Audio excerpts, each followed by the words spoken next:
In few verses we have the essence of the path. And we have also the understanding that the spiritual path and the daily life are one. As I emphasize often, it is ridiculous to think that on one side you have a spiritual life or spiritual practice, and on the other side you have the family matters and the job and everything.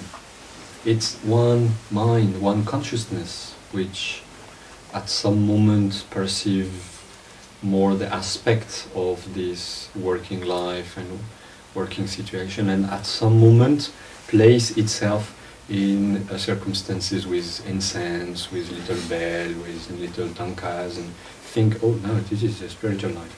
Yeah? But this is one more projection, this is one more obstacle for transforming this life.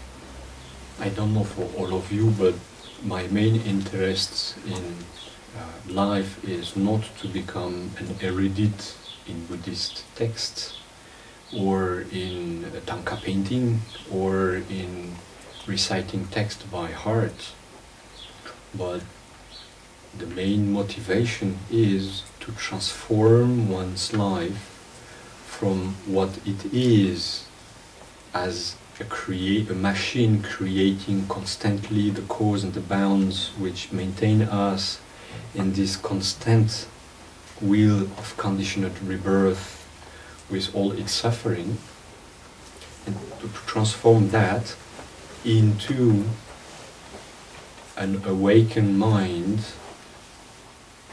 freed from these bounds, freed from this conditioning, because then we are able to help the others in a correct way. Not liberated, we are blind over our own conditions, we hardly can help the other blind. Once awakened, once liberated, we are in the position of successfully showing the path to the others. To achieve that, we have to change the patterns in which our mind has been locked since beginningless time.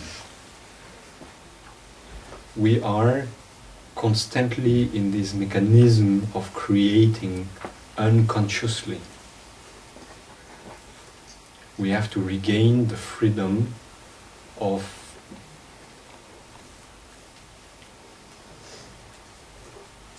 living as an observer of the past accumulated causes and observer of our own inner Buddha nature,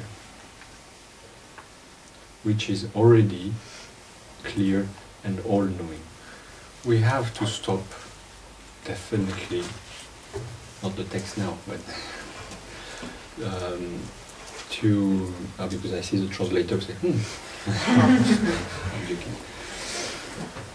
We have to stop to constantly complicate our life, may it be professionally, familially, and spiritually.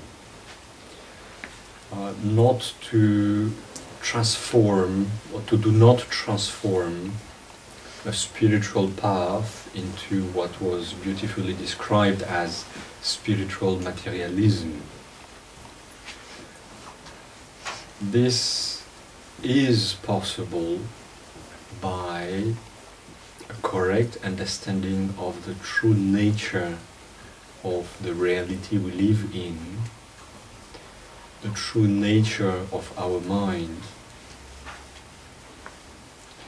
and by applying the meaning of emptiness, the meaning of the true nature of phenomena, to all what emerge from our minds on a daily basis.